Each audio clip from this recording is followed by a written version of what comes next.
You're now listening to Sound Talent Media. Check out more shows at soundtalentmedia.com. TIAA is on a mission. Why?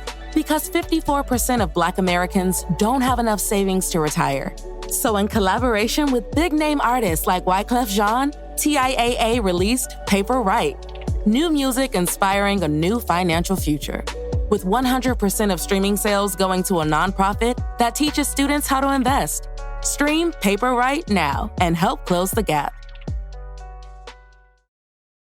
Hello, everyone. Welcome back to another episode of the podcast. This week is a rather rad one. I'm talking to Devin from the Acacia Strain.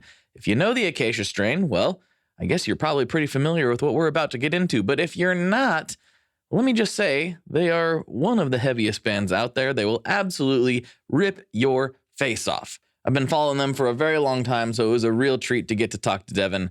And we get really gear heavy on this one, which I know is a nice change because this is supposedly a guitar podcast, and we actually do get into all of that. So, gearheads rejoice. We're not waxing philosophical so much as we occasionally do on this podcast.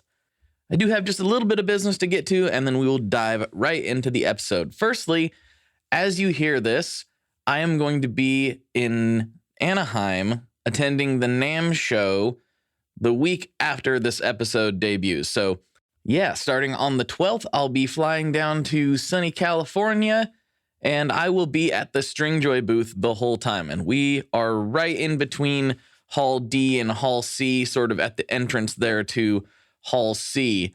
You walk through those doors, we're right there. So if you want to come say hi, I will be there pretty much the whole time. And I'd love to say hello to anybody who's listening to the show and just nerd out for a little bit. So don't be a stranger if you see a short, weirdly bearded man standing there looking dazed and confused. That'll be me. So yeah, definitely come say hi if you're in Anaheim for the NAMM show. I'll be there the 13th through the 15th. So come say hello. And furthermore, I wanted to open up something to everyone, something that I've been doing a lot more of lately. As a lot of you are aware, I used to do a lot of consulting work, mainly for bigger brands in the gear space. But lately, I've been taking a lot of phone calls with people from all across the spectrum as far as career goes. I'll do my best to explain here. Basically, my old consulting roles were very, very hands-on, very time-consuming, and very labor-intensive, working directly with different creative aspects of brands, working with overall marketing strategies, working with literally the entire direction of certain companies.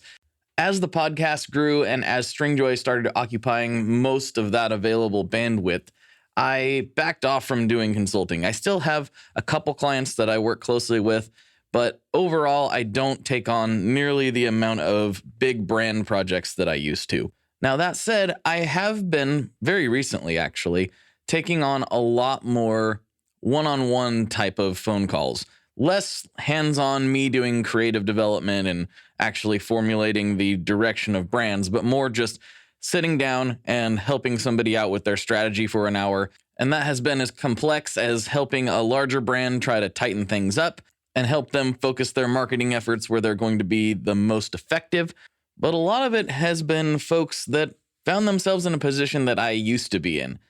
And I know a lot of you know that story, so I won't try to rehash the whole thing. But basically, I found myself in a job that I didn't want to be in anymore. And I wanted to find a new way to try to pay my bills and go about my day to day. And that is how this whole crazy podcast thing came together.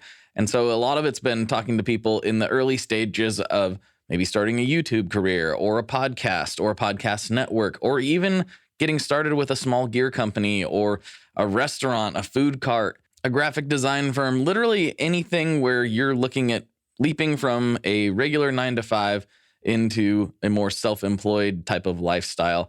I can advise on a lot of that. There are a lot of things that aren't totally obvious if you've always been a W-2 paycheck type employee that are very valuable to know before you just dive in. Like, should I form an LLC? What should I do? Do I need an EIN number? What does all this mean? Now, I'm not a CPA or anything like that, but I can definitely get you pointed in the right direction in a relatively short time frame. So if that's something you think I could help you out with, or if you know somebody that might benefit from having a phone call like that, I'm kind of opening my books up for that a little bit more. I haven't really talked about it publicly until now. It's just sort of naturally happened.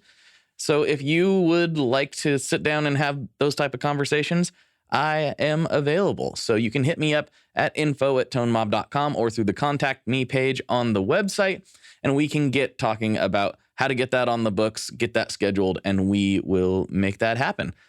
All right, that was a really long intro. Sorry, I had to get that business out of the way real quick. But without further ado, let's go.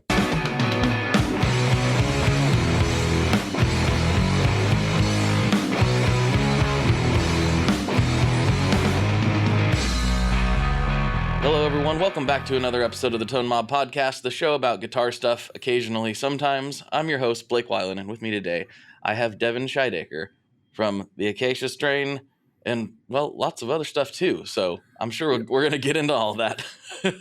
One thing I didn't know until this was scheduled to come on is that you were doing work with Balaguer, and Joe's been on the show before, so that's kind of cool. Very cool. Yeah, Joe, good friend of mine. Also my boss. I am on the artist relations team for Balaguer, so it's a lot of fun getting to work both sides of the world there. Sure. Yeah, absolutely. That's super cool. Yeah, and I've played his stuff at NAMM, and it's great. So I'm sure we'll get into that whole story, but definitely. Yeah. But let's start with you. How did you what's the story of little Devin like when you started playing, and I want to get the whole 9 yards up till today. Yeah. So, okay. Around middle school was when I started getting more interested in music beyond just listening to it. Mm-hmm. And our school, there was like an overcrowding issue. So our middle school had 5th, 6th, 7th, and 8th graders. So I started in band in 5th grade playing drums, and it was a lot of fun. But in my head, I was like, I wanted to be in band and orchestra and play violin, just because I thought I was like, oh, that seems cool. Mm-hmm. And like the band instructor and the guy that ran the orchestra, he was like, you can't be in both. You can't do percussion and a string instrument. And I was like, but I want to. And so I wasn't allowed. Stuck with drums, and then I just I wanted a guitar. Had no idea how to play one, but there was the period in 6th grade where I was like many people in the late 90s, I was like, Korn is the coolest band on earth. Of course. Yeah. I didn't play guitar yet, but I would get the heavy metal magazines like Hit Parader and, whatever else. And I remember seeing the ad for the Ibanez K7, and I was like, I want one of those. And that was Christmas. I was like, I want an Ibanez K7 in Blade Gray. That's the guitar. Had no idea that it was $1,400. Yeah, which is unfathomable at that point, right? Oh, yeah. It might as well have been 14 million. Right. So asked for it. Christmas time comes around. There is a guitar case shaped box under the tree. And I'm like, here it is. Mm-hmm. There it is. Can't wait. Yep. Christmas morning comes around. I open it, and it is the brand is Excel, and it is an acoustic guitar. And, my mom was at that time, single mom, trying her best, doing a great job. And that was somebody that she worked with gave that to her to give to me. Mm-hmm. And of course, being, 12, 13 years old, I was like, what is this? Right. So it sat in my room for 3 months before I finally picked it up. And I had it instead of holding it right, it was sitting flat on my lap, and I'm just like a dobro type of thing. Yeah. Mm-hmm. And I'm playing notes. And I remember I figuring out just the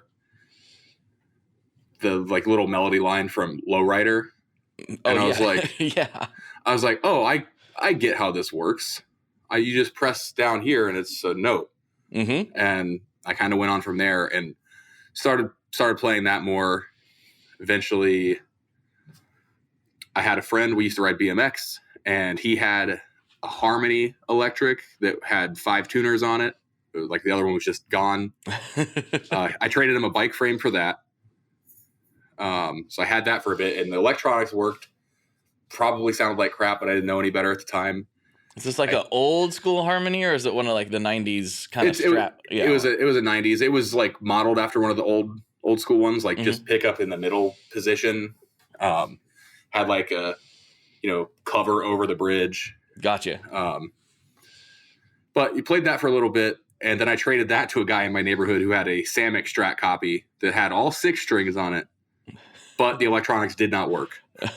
Okay. So from there, I finally got my first like real guitar, and it was a Epiphone Goth SG Special from Media Play, which in the Midwest was a CD store that sold some like entry-level guitars. I know exactly which guitar you're talking about.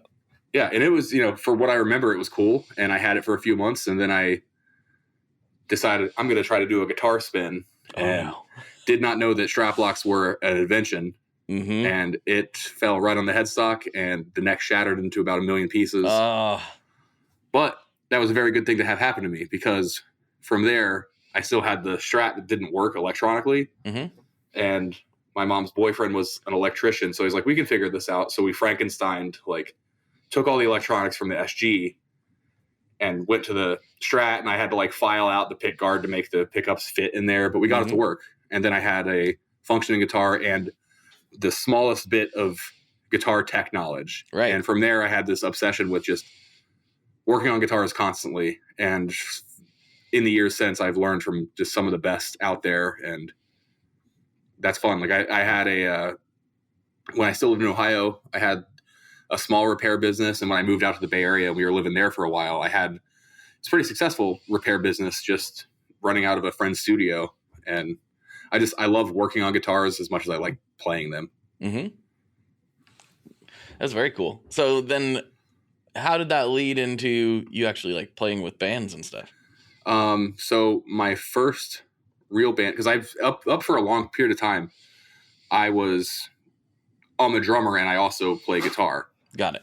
And a friend of mine, Rob from high school, we jammed at one point, and I was playing drums, and then I would like grab his guitar and be like, oh, play something like this. And he was like, the next day at school, I overheard him like talking crap about me. But it was a good thing, because he's like, yeah, I don't know why he's so focused on being a drummer. He's a way better guitar player. And I was like, maybe a little upset, but then I was like, maybe he's right. And because I have, being in band and stuff, like I can read drum music and all that stuff, and like I can read rhythms. Playing guitar, I taught myself, but it's like there's enough resources out there to be able to figure it out. And so in my head, because I knew the technical side of drumming and like how to read music and all that, it's like, oh, I'm better. No, I'm not. So took that to heart and then started playing, and I eventually joined a band that were some of my friends. Their band broke up and they started a new band. They needed a bass player, and I was like, it's close enough. I have a bass. Right. So I did that, and then we started playing shows, which were freshmen or sophomores in high school. We're playing like, whatever, like, oh, this church will let hardcore and punk bands play. We're going to play there, and that kind of stuff. And eventually we got mad at our singer guitar player because he was not loading his gear, and his gear was a 30-watt crate combo amp. Oh boy. Which now I'm like, he didn't pick up a thing that weighs 10 pounds. And we were like, that's it. He's out of the band. But well, hey, from there, if he can't even do that, he he also just wasn't very good. Great guy. Not, his passion wasn't playing and singing. So fair enough. From there, I moved to guitar, and from there, it's just been guitar nonstop ever since. So did you have like a progression of bands? It's been interesting talking to some people who have came into bands that were very successful, prior to their entry into the band. What did that look like for you? And do you mean like me coming into Acacia Strain? Yeah. So, it was weird because Acacia Strain was a band that I listened to in high school. I had the record 3750, and I would listen to that like on the bus on the way to school. Of course. And we all did, didn't we? Yeah. And then our our band back in the day, we would like, you know, play Car Bomb at band practice or like the beginning of Brown Noise. Like, oh, cool. And just years playing through bands, it kind of does that thing where your first band falls apart, but there's the couple guys that want to keep playing music. They join another band. I was that guy that just kept like, all right, well, this isn't working. I'm not giving up on it. So I had a band called 1931. We toured as best we could over the course of like 5 years. And it just series of mistakes really that led to it just not working out, like trusting the wrong people, doing all that, you know, the things that happen. Especially mid 2000s, there's a lot of like new labels popping up like, oh yeah, we're gonna sign you guys and nothing's gonna happen. It's gonna be great. So that fell apart. I filled in for a little while for this band from Cincinnati called Rose Funeral, and just did not get along with the guys. And then when I ended up quitting the band, they like stole my trailer and all this stuff. So I was like, oh yeah. And it was like it wasn't worth a lot, so it wasn't worth doing the whole like I'm pressing charges or whatever. I was like, okay, whatever. And then the guitar player for the band Oceano had left the band, and I saw that at just the right time, and I was like, you know, 1931, our old band, we'd done some weekend stuff with them. I'll send them a message on MySpace. And I sent it, and Adam, their singer, he was on there. He got on MySpace specifically to turn messages off because he's like, oh, we're gonna get flooded. And he saw that, and he's like, oh, hey, I remember you. How's it going? Like, if you want to send some videos of you playing the songs, do it. And I was like, okay. So did that and ended up joining the band, was with the band for about 3 years. And for me, I love those guys, but I think a lot of the decisions that were being made with the band were kind of different from what I would want to do and the direction that the band was taking. I was like, I think we should go this way. They wanted to go that way. And I wasn't like, I'm going to quit, but I had the opportunity for Acacia Strain where we had played some shows together and done some tours. And for the longest time, they'd had like fill-in guitar players because DL was, you know, he was the guitar player and he didn't quit. He just wasn't touring anymore. And the opportunity came up because the fill-ins were leaving. And I was like, I'll do this, but I'm not going to quit my band to be a fill-in. If I'm coming on board, I have to be a writing real member of the band, and everybody was down for it. So nice. Now 10 years later, here I am. Right. I was going to say, it's been quite a while since then. Did you have any, I mean, probably not because you had a lot of experience playing with all kinds of different people, but did you have any like trepidation about getting in and being able to fill the shoes? Or was it like, well, DL's been out for a while now. So how did that feel? I didn't. There was obviously that little bit of intimidation, and still to this day, there's people that's like, I miss DL. And it's what I say to that is he sings for Bad Wolves. Go listen to his music. Right. He's doing his thing. He didn't disappear. You can still listen to the records that he helped write.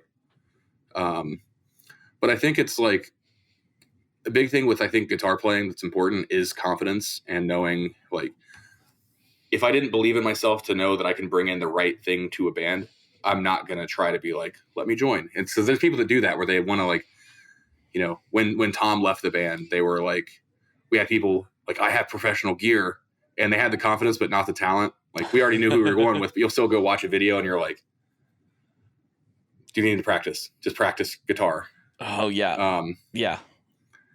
But it's like, I know that like, this is, eat, sleep, breathe guitar. It's all I want to do. So I felt like I could fill the shoes. I knew the direction the band had been moving, and I knew the changes that needed to be made, like to keep everything interesting. Cause you don't want to just be like, all right, you tuned down, so let's tune down again. And let's do, like, there's a certain point in like heavy where you can't just do it heavier than that. You have to do something different. Yes. You can only go so low before you're all just playing bass. Right. And my example of that I like to use is like, you know, a lot of people don't like Metallica's Load and Reload. I love those records, but it's also, think about the Black Album is so heavy. There had to have been some conversation where it's like, we're not writing anything heavier than that. at this point, we're just going to start like kind of rehashing our same stuff. So we have to do something different. Thankfully, I like to think that we didn't do the route where we polarized a bunch of people. We still held on to our sound. But that's the thing, is you got to say, not necessarily how do I go heavier or how do we make this one better than the last. You go, all right, how do we keep growing? How do we do something different that still sounds like us? Yeah, it's one of those things where you almost, I don't want to say this is universally true, but I know that as a fan, sometimes when I hear a band that I've loved that's traditionally been very heavy, you go like, all right, our next record is going to be our heaviest and most melodic yet. And I'm like, oh no, is this the post-grunge record that you guys are about to make? It makes you go like, ooh. And sometimes it turns out not to be the case, but oftentimes when those are the words, it's like, uh-oh. I like not putting any sort of pressure on the listener at all, or pressure on ourselves by saying I hate when bands are like, this is the heaviest thing we've ever done. It's like, it's subjective. Right. And you're also just saying that because that's the newest thing you're doing. It feels the best. I like everything we're doing, and I like to put out the stuff that we're happy with. Like if we're done with the record and I'm like, oh, I am happy with how this sounds, it's what I want to listen to. Then I like to think that our fans are smart enough to be like, to trust us to do what is best for our band and that they're also going to like. But it's never been like I know lots of bands like, oh, we got to have a good mosh part here. The kids are going to love this. I was like, do you love it? Do you like to play it? Because that'll translate, right? If you're having fun doing it, then it translates very well. And I also I don't like describing the music before it comes out. When we did that record, It Comes in Waves, it was so different for us that we just were like, let's just be like, it's out. Because if if we announce like there's a record coming this far in advance and nobody knows what it's going to sound like, they're going to in their head be like, oh, I hope it sounds like this, or I hope it's like this. And then when it's not, even if they like it, it's not what they envision. So it's disappointing. It's like the Star Wars thing when people, the new movie's coming out and they're like, oh, I hope they do this with the story. And then it doesn't. It's like, this movie sucked because it wasn't what I wanted it to be. So, but they'd like a lot of the stuff. It was just surprise. Here it is. Yeah. Hi, I'm Vincent, and I'm here to talk about the Maris Mercury X. My dad's always going on about how cool Maris is. He really went off on one about the Mercury X the other day. He said something about a 4,800 hertz sample rate and 99 preset locations in 33 banks, and something along the lines of the most advanced reverb pedal ever devised by man? That's all true, but I only care about one thing. This pedal sounds sick. So make sure you check out the Mercury X and all the other fine products at maris.us, as well as fine retailers worldwide. All right, Dad, now can I have my Pocky?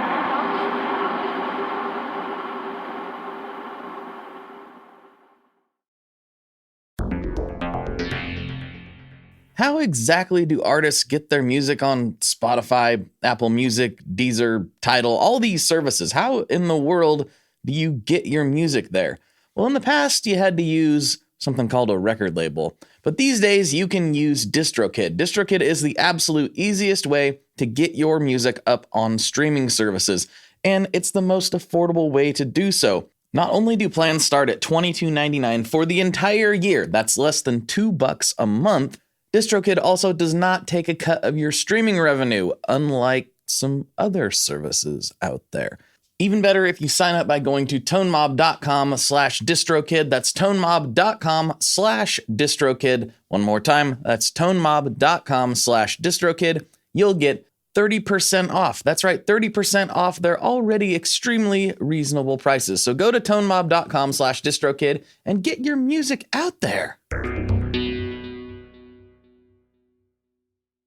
Yeah, and it's that weird balance of trying to write music that the people that are there supporting you want to hear, that also fulfills that creative side. There's always this balance, because I'm sure there are things you'd like to explore that don't really fit within the context of that band. Right. And you have to try to find a way to either shoehorn it in a way that makes sense, or sometimes just a totally separate outlet. Have you ever thought about that?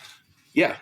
So I like just writing at home, even if it's stuff that I'm never going to use. I have a mountain of just random songs that were like, I'm going to write something like Stone Temple Pilots, or I'm going to write something in the style of, Typo Negative or whatever. And it's cool to like exercise that part of your brain for writing, because there are times that will come in handy for your main band.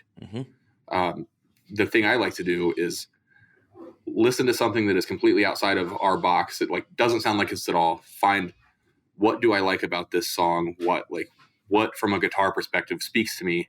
How can I take that idea and morph it and make it fit our music? Like when I'm given guitar songwriting lessons, I always talk about Don't Fear the Reaper by Blue Oyster Cult. That song specifically, it's most of the guitars clean the whole time, singing, doesn't sound like Acacia Strain at all in any way, shape, or form.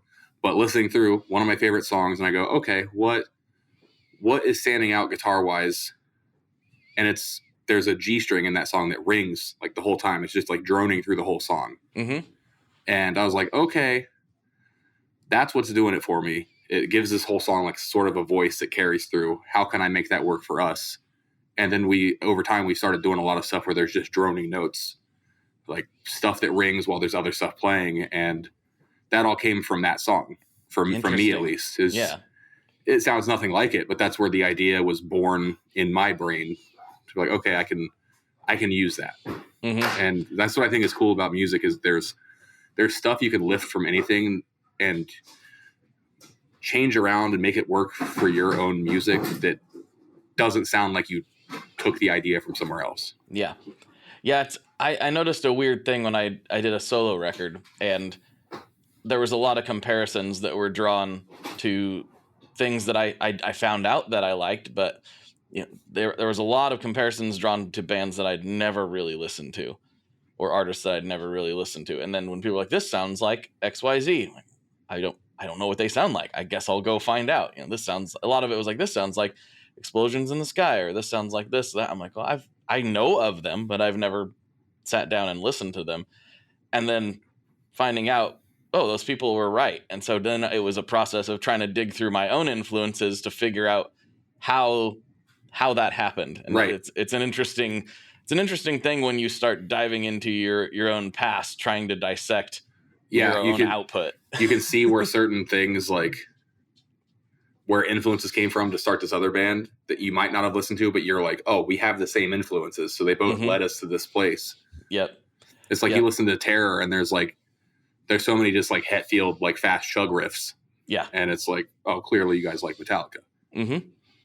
And this day and age, it's, I feel like when we were growing up, there was like this segmentation in music, whether it was down to like subgenres, like, oh, I like, Terror or Hatebreed style hardcore versus street punk versus, traditional heavy metal, like, versus black metal, whatever.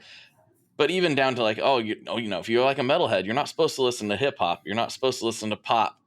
And I feel like that's just evaporated now, which is, I think, a very positive thing. It's great, especially when you realize that there's so many things from all of these different areas of music, different genres that can cross over without sounding like, you're just mashing two things together. You can make it work. Like you can take pop structure and say, how do we turn this into a heavy metal song? And then you get something like Crippling Poison off of Slow Decay. It's like, it's like a dance part. Right. Just the whole way through. And you see it now with like heavy metal covers or hardcore covers of pop songs. Like, wait a minute. Is everything a pop song? What's going on? Is there a reason it's called pop? Because it's popular? Because people tend to like it for some reason? But yeah.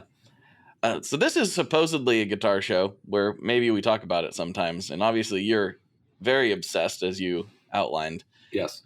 What's your gear or tone journey looked like? I know I have sort of a journey in my head with how I came to like the things I like. What did that look like for you? Okay, so back in the day when I started hit that shift point where I was focusing more on guitar, that's when I was like, okay, I want a good guitar. And at the time, I was really into CKY. All right. And like, I want a Parker. Of course, Parker's a real one, very expensive. There's a shop near my house that had a Parker P40. They had a brand new one that was $800, and they had a used one that looked brand new that was half price. And I was like, oh my God, I want that so bad. And my whole family pitched in that year for my birthday, like got the Parker, and I was like, sick. So from there, I'm playing on that. Then that's shortly after is when we kicked the singer guitar player out of the band. And then I was like, okay, it's time to buy a real amp, which I'm in high school. So I went to Music Go Round, and I got a PV double XL. Yes. Solid state, just the loudest, squealiest thing. Mm-hmm. Got that. And then a Randall 412 that had like the Jaguar speakers in it, which not terrible. Not the best thing in the world, but affordable. It's solid. Yeah. Great for a kid in high school. Absolutely. And then our other guitar player, he's like, I got to get a half stack too. And of course he ends up with a block letter. And, however, it's this point, 2004, 2005, and that block letter still had the original tubes in it, and it sounded like total crap. Yeah. It needed love. Yeah. And he was not one to take care of his stuff. He was, still a friend of mine, but he was one of those guys that like, he would only practice guitar at band practice. There was no like at home, like I'm going to play. So that thing was just shrill and brittle, like the whole time he had it. Got it. I hope that wherever it ended up, somebody was like, let's get this thing sounding like it should. Mm-hmm.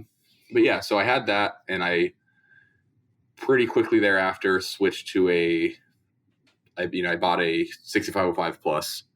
Like as soon as those came out, I was like, that's the one. We were still in that era of like, everyone's like, oh, triple rectifier, that's the way to go. Mm-hmm. And so in my head, I'm like, all right, I need to try a triple rectifier, but there were no stores that carried them. At the time, it was like, I feel like boutique shops only really had them in stock. We had a Guitar Center and a Sam Ash like a half mile away from each other, and neither of them had one.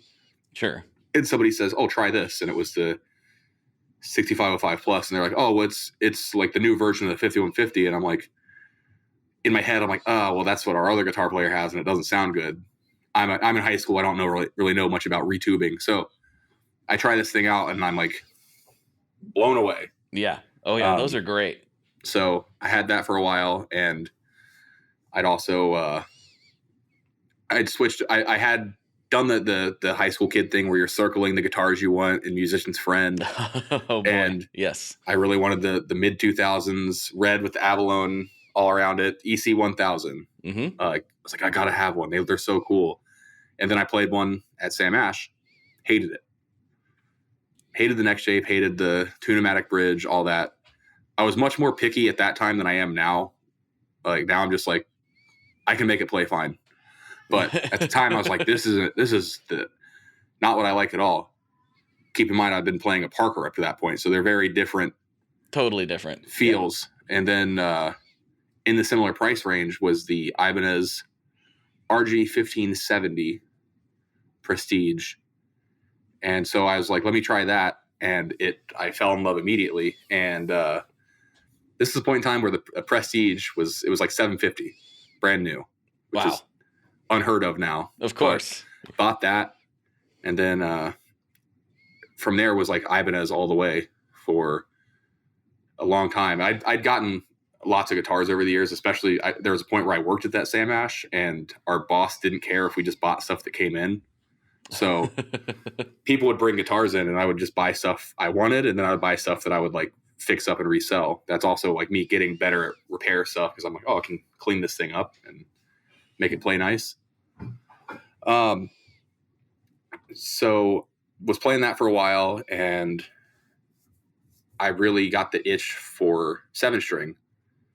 And at this point, it's still like 2005, maybe early 2006. Like I'd already been on like the 7string.org forum for a while, just like, oh, I hope I can get one someday. because bands had started using them again. I'm like, okay, cool. They're not just a new metal thing. I can do something with this. And a buddy of mine had a Ibanez RG 7421 XL.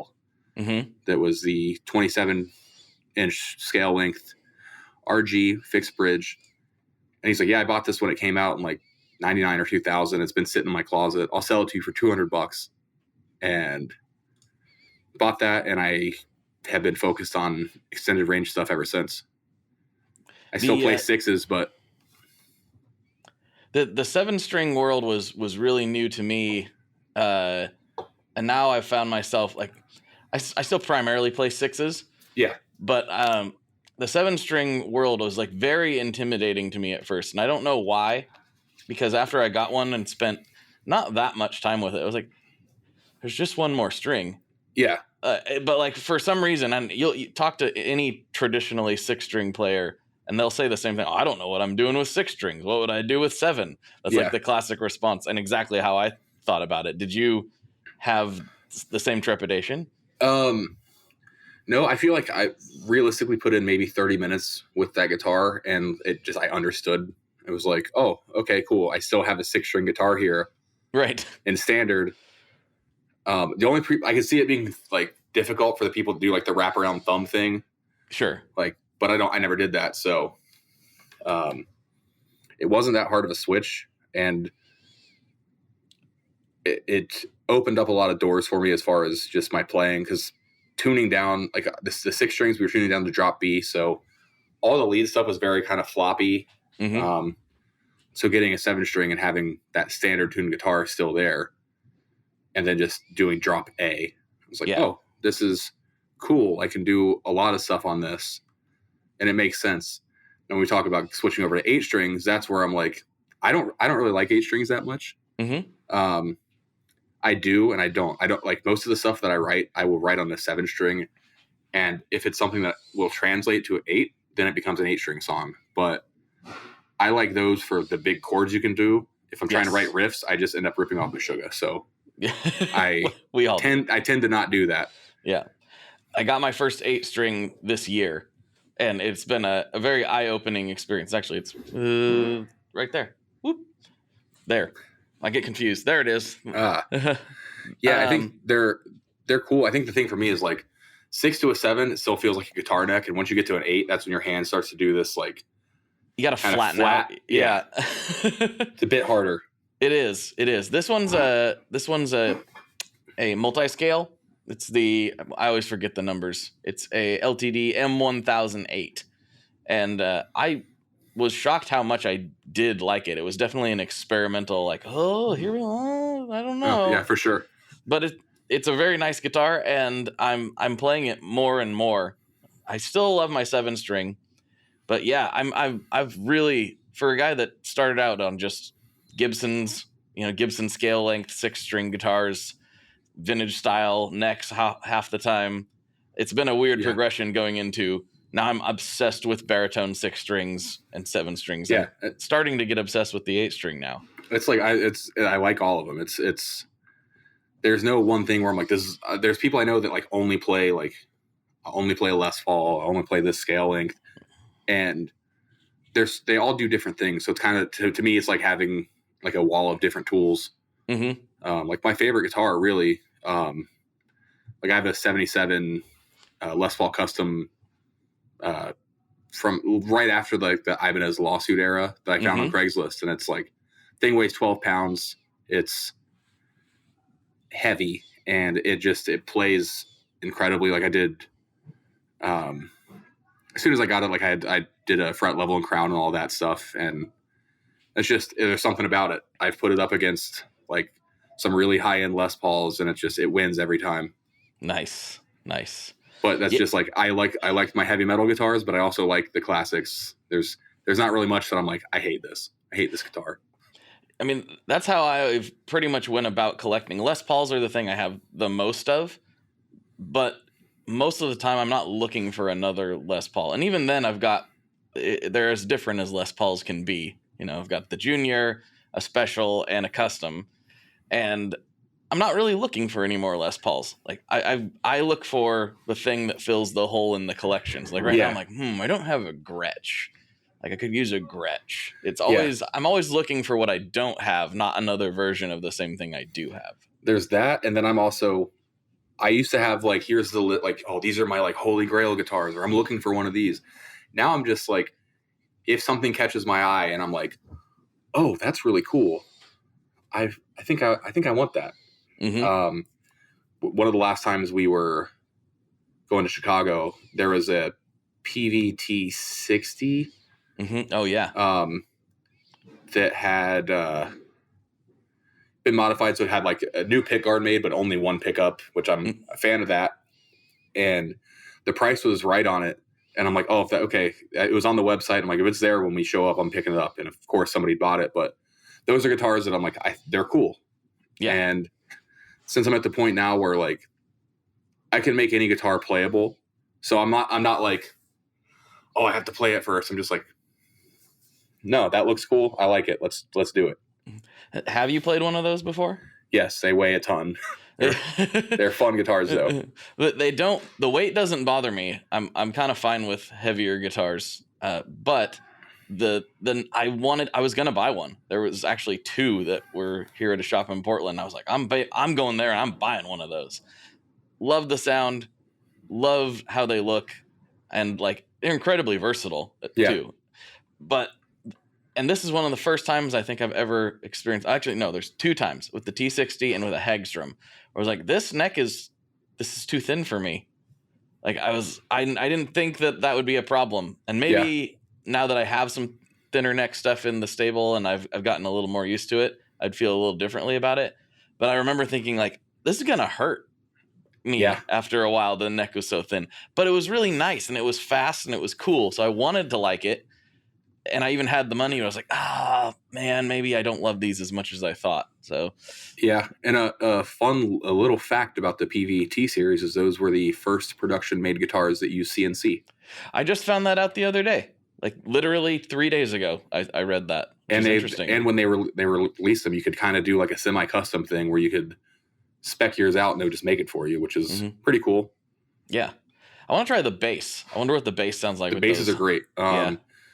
Our friends in the band Orthodox, their bassist Shiloh, he's got a couple of them, and they're pretty cool. They're machines. They're built to last, which is cool to see. Yeah, it's weird how PVs, I feel like having a sort of just in general a resurgence in popularity. There was a time where PV was in the corner of every middle school band class and just kind of, whatever. I'll get something better later. Yeah. And now, probably thanks in a large part to Josh Homme being like, I use this all over Songs for the Deaf. Yeah, the little practice amp. Yeah, a little Decade. Yeah. They're having, I think, a general resurgence. And there's been this contingent of PV players from the guitars, amps, and even to the pedals. That a lot of people don't even know they made pedals, but they do. Their chorus pedal is amazing. Huh. I keep talking about it, and people keep telling me to stop talking about it. Like the prices are gonna go up. Stop talking about PV stuff. Well, and it's what drives me crazy with PV is like, how everything is running for them as a currently operating company is just like it's weird. Get it together. Like I remember seeing the Undercover Boss thing where like a bunch of people ended up getting laid off, and it's like you have a USA plant, you have a product people like, just charge more for it. People will pay for it. People don't want an imported 6505. No. Like I had my 6505, then I had a combo amp that was one of the ones that were made in China, and it's kind of junky. It just didn't hold up. No. And that was just something I had at home to play. And you weren't even beating on it. You weren't taking it on tour. It was just kind of like, eh. I just think when you have like a certain threshold level of quality, you have to maintain that.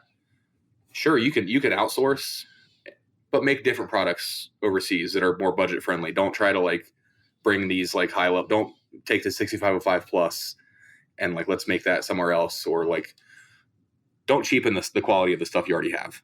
We are brought to you today by Sweetwater, specifically the Gear Exchange. You may have heard about this. This is a place where you can go to buy and sell your used gear.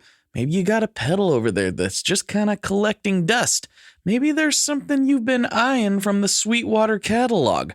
Well, right now is a great time to turn that unused gear into something you're actually going to use. Even better, if you sell on the Gear Exchange, you can keep 100% of the sale as long as you choose a Sweetwater gift card as your payout method. That is not too shabby because, let's be honest, most of this buying and selling we do is just to fund new gear purchases, and that is a great way to reach a wide variety of customers and keep 100% in your pocket, or rather on your pedal board. So go check out the Sweetwater Gear Exchange and turn that unused gear into something that's actually going to help you write that next huge riff.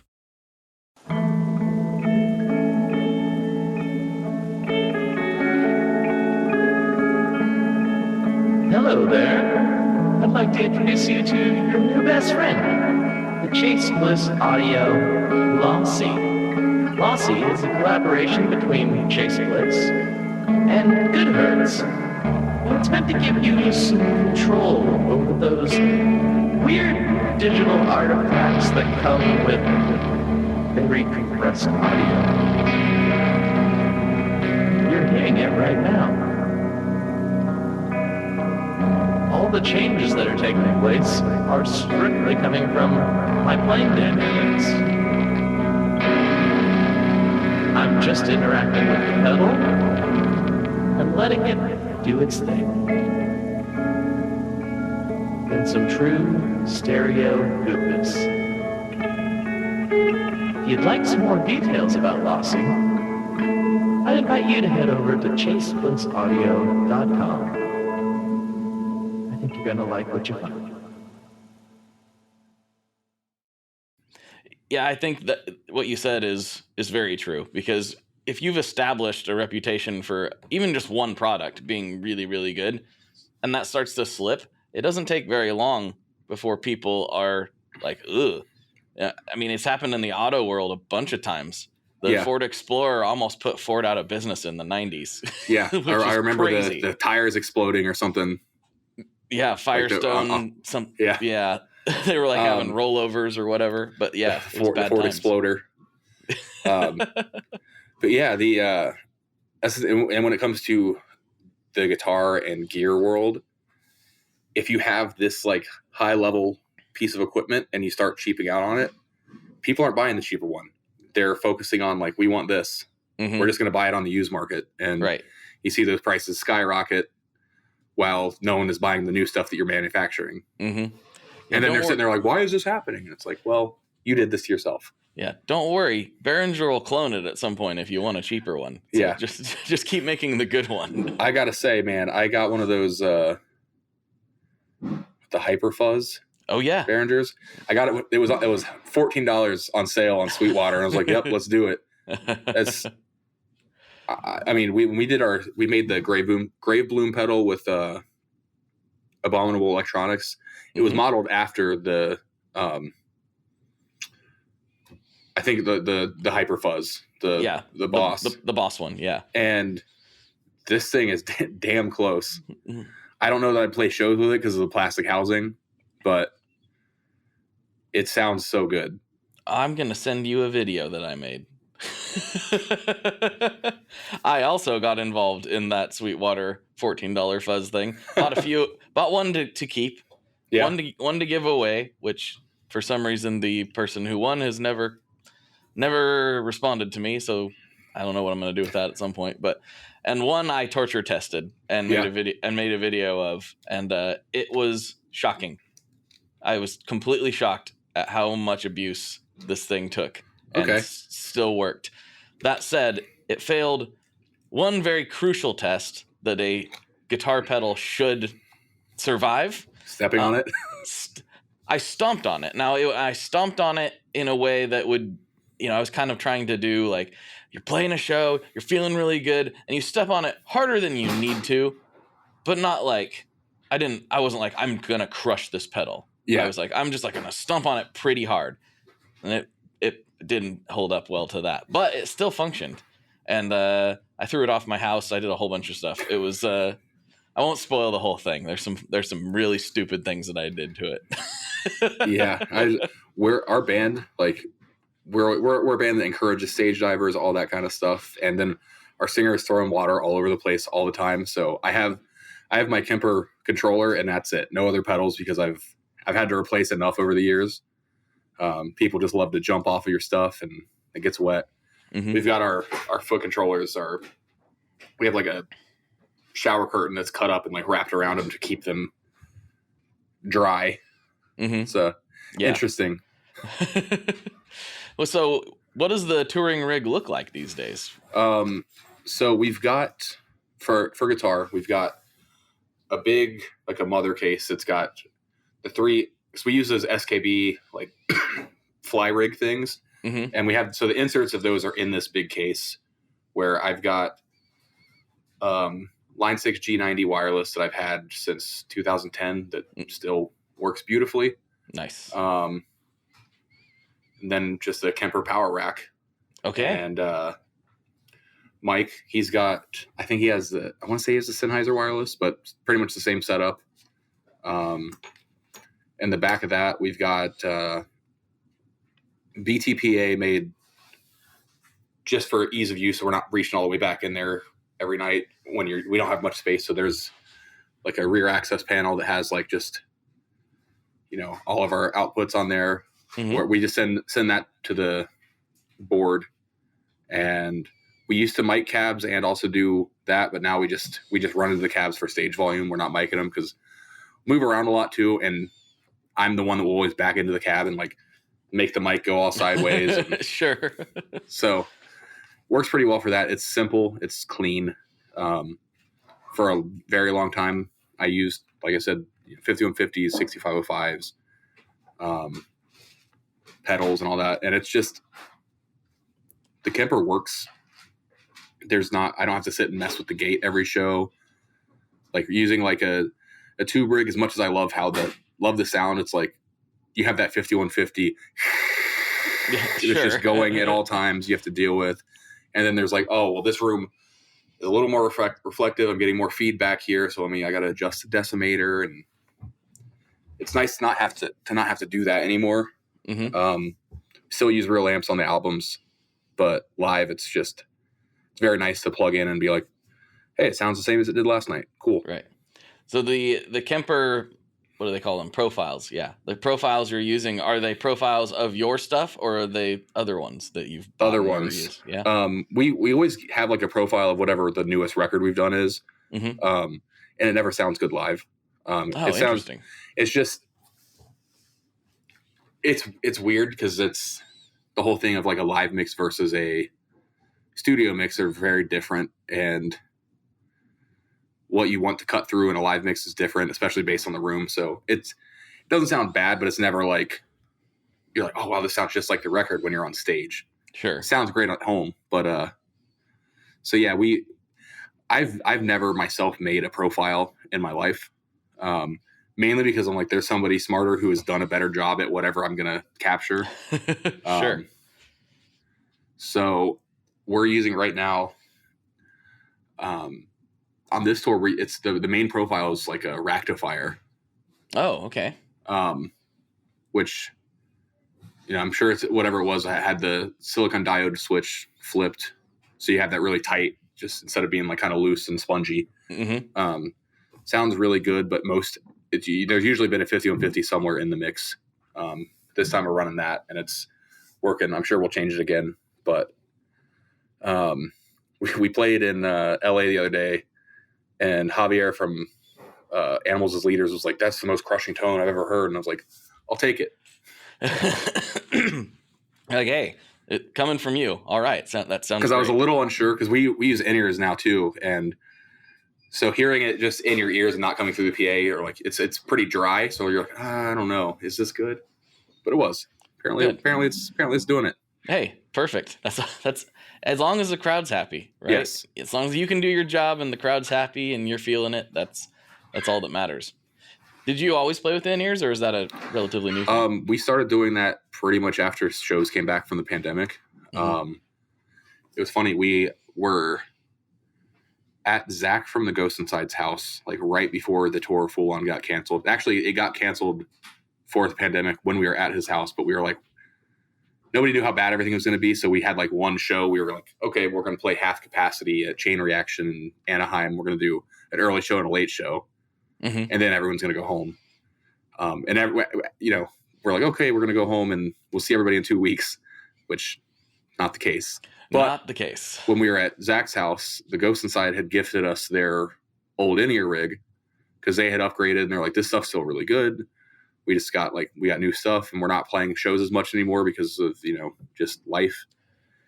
And so we're like, oh, cool. All we have to do is, get molds and buy ears. Cool. Pandemic happened and the stuff sat for like 2 years and we realized that the rig that we had, it was all the old frequencies that were no longer allowed to be used because of the 5G rollout. I forgot about that. Yeah, and we had missed the window to get everything replaced for free by a month. No. So at that point we'd already bought all this other stuff, so it's I guess we're just building a whole rig. So we did that, and it's made such a difference being able to hear everything on stage wherever you're at, having it be a much lower volume, which will just improve longevity of your hearing. And just Kevin is a tight drummer, but having a click so we don't have to have little hi-hat, foot hi-hat count-ins or anything like that. You can just go. That's nice. And on this tour, we're doing a light show and everything. So having that synced up with a Logic session to where everything is happening in time. It's a better show. It's better for the crowd. They have a better experience. So I can't see myself doing it without ears at this point, which I did for decades. And now I'm like, how the hell did I do that? There was one show where I had an issue and I took one ear out because I was like, oh, some guys do one ear in, one ear out. And it was immediately so loud. I was like, how did I do this for any amount of time? Yeah, I think I'm not a live show playing guy, but I remember when my old band switched to doing in-ears primarily just for practice, because we like to practice at full volume, because who doesn't like to do that, and doing that, and then finally being able to really truly hear everybody for the first time ever when playing live. I was like, what has everybody been doing for the last 50 years? Yeah. This is crazy. And you go to your other guitar player and you're like, what are you playing right there? That's not right at all. Yeah. Well, you can even when you're just jamming and practicing, you can just be like, oh, wait, hold on, everybody. And then, or just talk to one person hey, you're off on this, or I'm off on this, and you can just say it, and everyone hears it, and everyone, oh, whoops, you're right. We're not playing that song. We're playing this song. Right. It's just made so many things so much more efficient. And then, not even to talk about saving your hearing. So you can hear everything clearer and better. And you're not going to go deaf as quickly, which is important. And it makes it better for me too. There's usually, for me, historically been a good 5 or 10 minutes after we get off stage where I'm just I don't know where I'm at. Just the adrenaline of the show plus the loud noises and all of a sudden everything kind of coming back to normal. That's kind of shortened that period quite a bit, because I get off stage and I'm like, hey, how's it going? Right. Or I'd have to go and stand away from people because I don't want to come off as rude, where I'm just like, what? What did you just say to me? Yeah. Yeah, recently, and you were talking about playing to the click and the light show and all that. I just recently had a glimpse into the lighting world. Shout out Carlos. He does lighting for August Burns Red. And they were just here in Portland. He's like, you want to see how all this works? I was like, yeah, I have no idea what any of that is. And seeing the behind the scenes, it was kind of funny. And I know not all bands are like this, but everything's synced up and timed out and ready to go. So at it made me think about some shows that I've been to that have big light shows, and there's people yelling out requests. And I'm like, you have no idea that's just not going to happen, because everything's already decided. Right. I don't, not to ruin the experience for anybody, but it was just interesting to see how orchestrated everything really has to be if you want to put a show on like that. Because that's when we play shows, we usually there's like the house light guy or whatever, and like, what do you guys want? And we're just like, just a solid color, just wash the stage, don't do anything else. Mm-hmm. Because you typically have somebody who's trying to follow along in your set who doesn't really know the songs.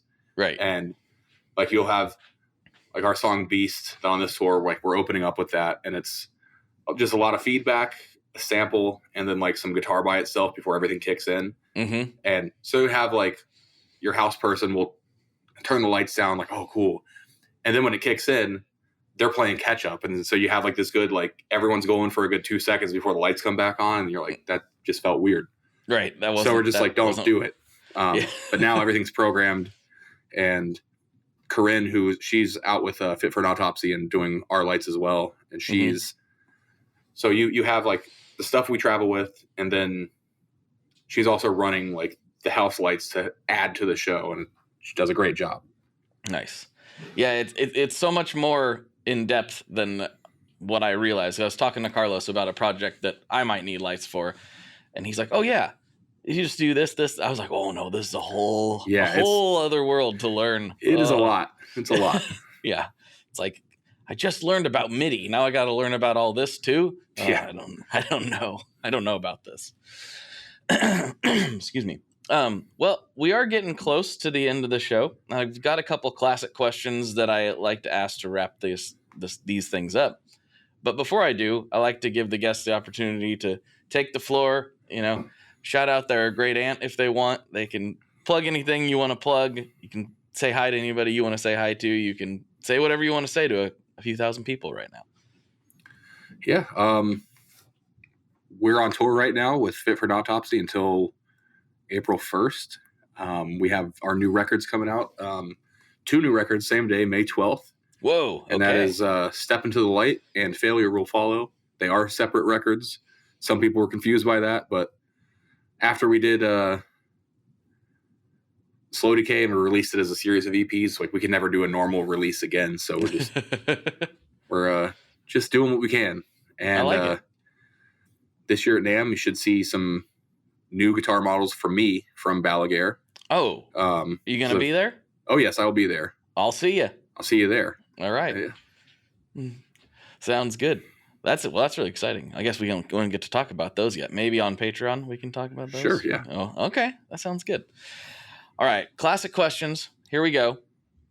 First one. What is your favorite Boss pedal? My favorite Boss pedal. I'm just going to go with, I'm not even going to go for the 3. I'm going to go with the TU2, the standard tuner that is just in with my, string change rig, all that. But really, I'll say HM2. The HM2. Give me the chainsaw. Crank the thing up. Do you like it in chainsaw mode? Oh yeah. I can't make chainsaw mode work. You got to be doing very specific things. But for those very specific things, it's awesome. Mm-hmm. Yeah, I was just playing mine last night. I tried. And there's a lot of people do like you got to get the Japanese one. The Taiwanese one is junk. They're both good. I'm pretty good friends with Brian Wampler. We do another podcast together every week, and I've asked him about that, and he's like, they are the same.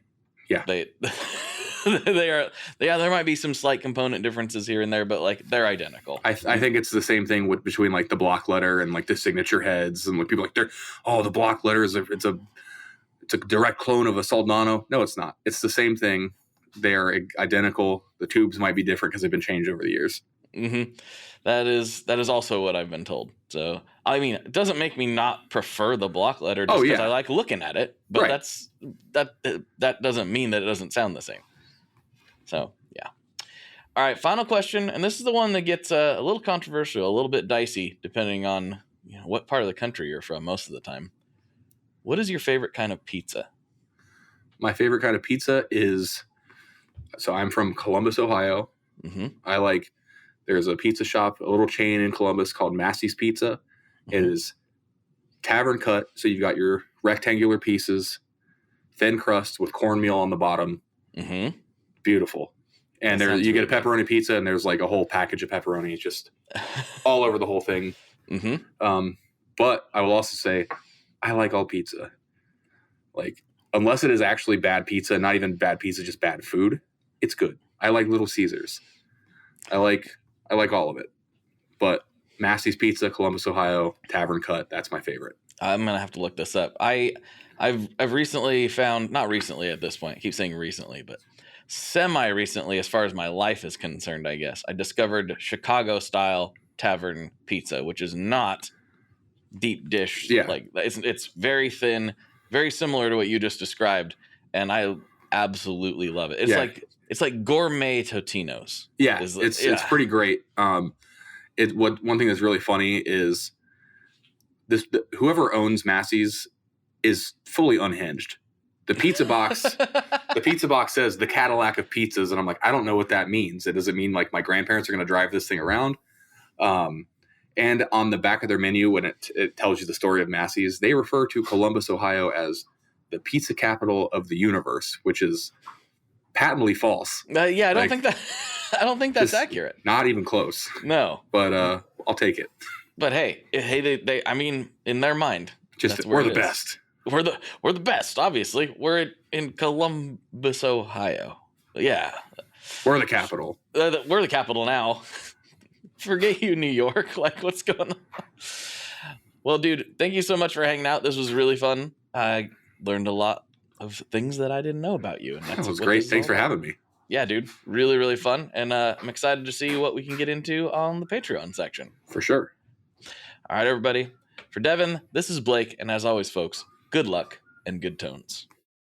Alrighty, folks, there you have it. There is the episode. Thank you so much for hanging out. And yes, we did talk about aliens on the Patreon episode. So if you'd like to support the show and you'd like to get extra content beamed right to your ears every week, please go to patreon.com/tonemob, where for $5 a month, you will not only get access to the ad-free feed of this podcast, you will also get bonus content beamed right to your ears, and it helps immensely. It really, really, really, truly does. I know $5 isn't quite what $5 was 5 years ago, but it still goes a long ways to helping me keep on keeping on and keep producing this and keep doing this show for everyone. So thank you so much to everybody who does that. Make sure you check out Devin's new guitars that are coming out. I believe there will be more content on that very soon. Pay attention to the Balaguer Instagrams and Devin's own personal Instagram, and check out the Acacia Strain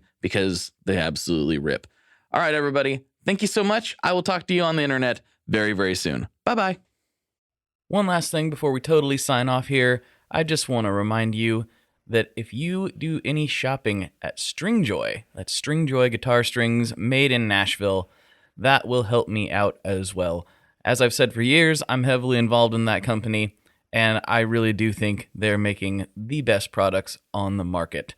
So if you would like to try custom strings, go to tonemob.com/stringjoy and check them out today. I seriously love what the team down there is doing.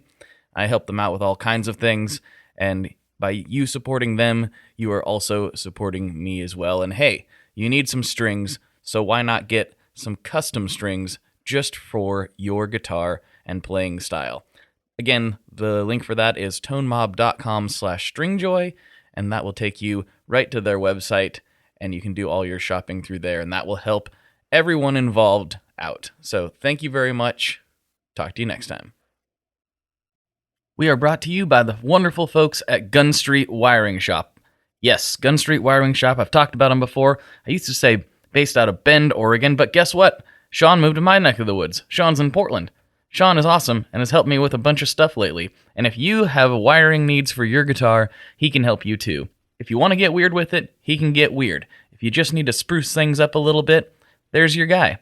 He takes all the guesswork out of doing your guitar wiring, and he makes it simple, and his customer service is top-notch, and I can't say enough good things about Gun Street as a company. I really respect Sean and what he's all about, and the product is top-notch. I've got 3 different guitars that now have Gun Street harnesses in them, and I could not be happier. So go to gunstreetwiringshop.com and check them out.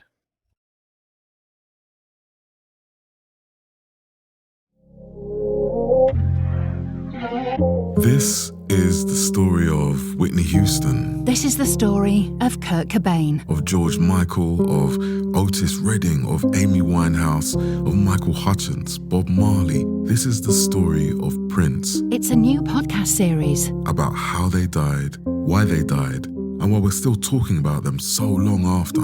It's like nothing you've ever heard before. It's storytelling. But it's more than that, because rock stars, They tell us how we feel. They change our mood, they change the clothes we wear, the people we hang out with. the way we remember things. It's them who give us those ludicrous moments, the ones where you... Jumping around, singing your heart out, feeling understood. And it's those moments we'll help you remember, the ones you're thinking about right now. That feeling That feeling. is coming soon from Crowd Network. Just search for Death of a Rock Star on your podcast app. And subscribe now.